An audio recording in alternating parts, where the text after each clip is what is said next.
सुरेश के दो बेटे थे, भीरू और धीरू। वो अपनी आखिरी वक्त में अपने बिस्तर पर था और उसके दोनों बेटे उसके पास आंखों में आंसू लिए बैठे थे। पिताजी, आप चिंता मत कीजिए, मैं और धीरू है ना, हम आपको कुछ नहीं होने देंगे।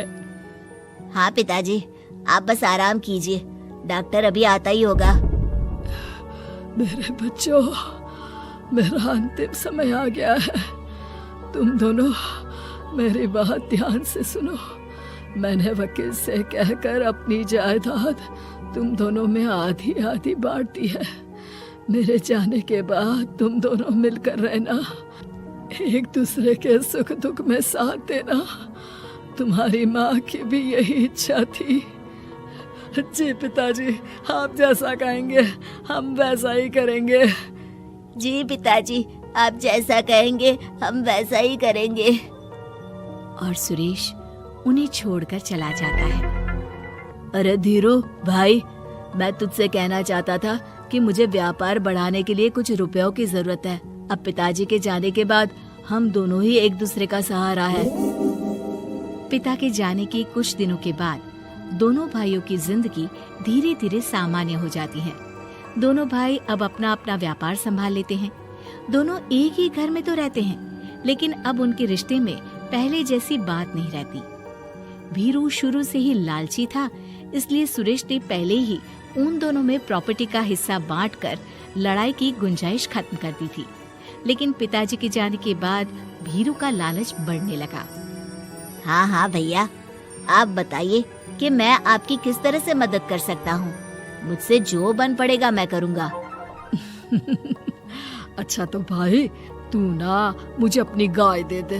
वैसे भी तू पढ़ा लिखा मॉडर्न लड़का है, भला तू गाय का करेगा क्या? लेकिन इससे मेरी ना बहुत मदद हो जाएगी। ठीक है भैया, आखिर भाई ही तो भाई के काम आता है। आप ले लीजिए मेरी गाय और उसे बेचकर आप उन रुपयों को अपने व्यापार में लगा लेना। बस फिर क्या था, भीरू अपने लालच की वजह से आए दिन धीरू से किसी न किसी बहाने पैसे या कीमती सामान ऐंठता रहता और बेचारा सीधा सादा धीरू उसकी मदद कर दिया करता। इसी तरह 2 साल बीत जाते हैं और दोनों भाई शादी कर लेते हैं। शादी होने के साथ ही अपनी बीवी के कहने पर भीरू अपना हिस्सा अलग कर लेता है। अब दोनों भाई अलग अलग रहने लगते हैं। अरे साधना, ये देखो, मैंने आज ही एक बड़ी डील साइन की है।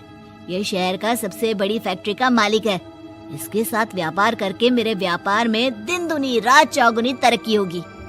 लेकिन इसकी बस एक ही शर्त है, अगर इसे हर हफ्ते सामान की पेमेंट नहीं दूंगा तो मुझे इसे जुर्माने के तौर पर बहुत बड़ी रकम देनी होगी। ये तो बड़ी ही चिंता की बात लगती है जी। अरे चिंता कैसी, मैंने पहले ही हिसाब लगा लिया है। मैं इसे हर हफ्ते पेमेंट भी दूंगा और एडवांस पे ऑर्डर भी, तो फिर चिंता काहे की। पास से गुजर रहा भीरू उन दोनों की सारी बातें सुन लेता है और फिर, अरे राधा, सुनती हो? उस धीरू ने आज एक बहुत बड़ी डील साइन की है। ये सुनकर ना मुझे बहुत बुरा लग रहा है। भीरू उसे सारी बात बताता है।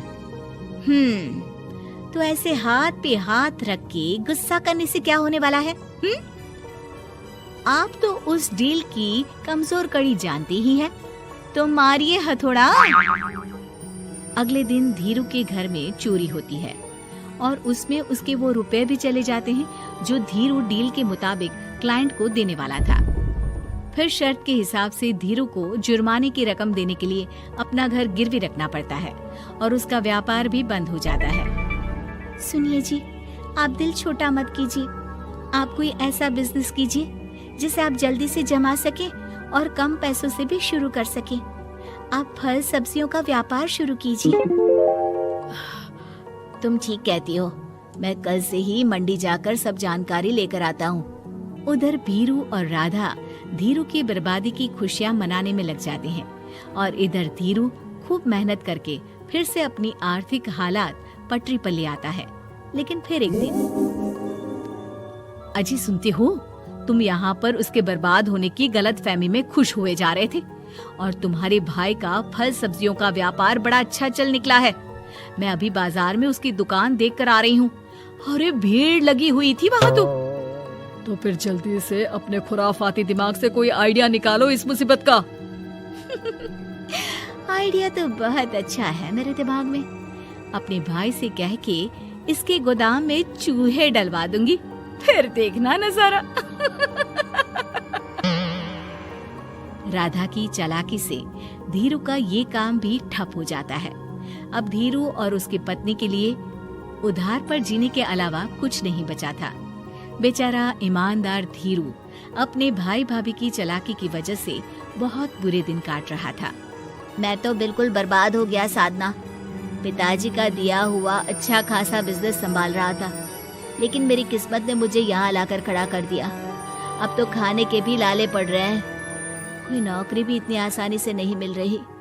मुझे माफ कर दो, मेरे साथ रहकर तुम्हें भी ये दिन देखने पड़ रहे हैं। देखिए जी, आप दिल छोटा मत कीजिए। भगवान कोई ना कोई रास्ता जरूर खोल देगा हमारे लिए। और मेरे दिमाग में तो एक अच्छा आइडिया आ भी गया। मैं बचपन से ही अपनी दादी, नानी और माँ को एक खास तरह का अचार बनाती देखती आई हूँ। वो अचार जितना टेस्टी होता है उतना ही उसे बनाना मुश्किल भी, लेकिन एक बार बन जाने पर वो जल्दी खराब भी नहीं होता जी। वो अचार सिर्फ हमारे ही गांव में बनता था, जिसे खरीदने के लिए दूर दूर से लोग आते थे। मैं सोचती हूँ वही अचार बनाने का काम हम शुरू करें तो। मैं बनाया करूंगी और आप उसे मार्केट में बेच आया करना। साधना, तुम्हारी बातों से मेरे मन में उम्मीद जाग उठी है, लेकिन ये सब काम शुरू करने के लिए रुपए कहाँ से आएंगे? ए जी, मेरी ये कंगन किस दिन काम आएंगी? आप इन्हें गिरवी रखवा लो और जब पैसे आ जाए तो इन्हें छुड़वा लेना। साधना बाजार जाकर अचार बनाने का सामान लेकर आती है। फिर घर आकर सारे खिड़की दरवाजे बंद करके अचार बनाती है और धीरू उस अचार को पैक करने में साधना की मदद करता है और अगले दिन बाजार में बेच भी आता है। शुरू में सिर्फ 10 बोतल अचार ही बन पाता है, लेकिन उसे बेचकर हुए मुनाफे से अचार की बोतलें 10 से 50 और फिर 1000 और 10,000 हो जाती है। अब धीरू को अपने काम में मदद के लिए कुछ लोगों को भी काम पे रखना पड़ता है, लेकिन अचार अब भी साधना ही बनाती है और अपनी रेसिपी का सीक्रेट बनाए रखती है। अब देखते ही देखते धीरू साधना ब्रांड अचार आसपास के कई शहरों में मशहूर हो जाता है और धीरू के दिन एक बार फिर बदलते हैं। धीरू के पास अब धीरू से दुगना बड़ा घर, गाड़ी, धन, अचार की कई फैक्ट्रीज और नौकर चाकर होते हैं। धीरू की इतनी तरक्की देखकर भीरू और राधा बुरी तरह से जल भुन जाते हैं, लेकिन अब उनके खिलाफ उनकी कोई चाल कामयाब नहीं होती। सुनिए जी, मैं ना कहती थी कि आप हिम्मत रखिए, एक दिन भगवान हमारे रास्ते जरूर खोल देगा। और देखिए जी, आज हम कहां से कहां आ गए। ये सब तुम्हारे फौलाद जैसे मजबूत मन की वजह से हो पाया है साधना, वरना एक समय मैं तो हिम्मत ही हार चुका था। तुमने न सिर्फ मेरा हौसला बढ़ाया, बल्कि बिजनेस में मेरा साथ भी दिया। जहाँ एक तरफ धीरू और साधना अपनी मेहनत और हौसले से बहुत तरक्की कर चुके थे, वहीं दूसरी तरफ धीरू और राधा के लालच और धोखेबाजी की वजह से वो इनकम टैक्स वालों की नजरों में आ चुके थे। भीरू के एक घर पर इनकम टैक्स वालों का छापा पड़ता है और भीरू को काला धन जमा करने के आरोप में जेल जाना पड़ता है।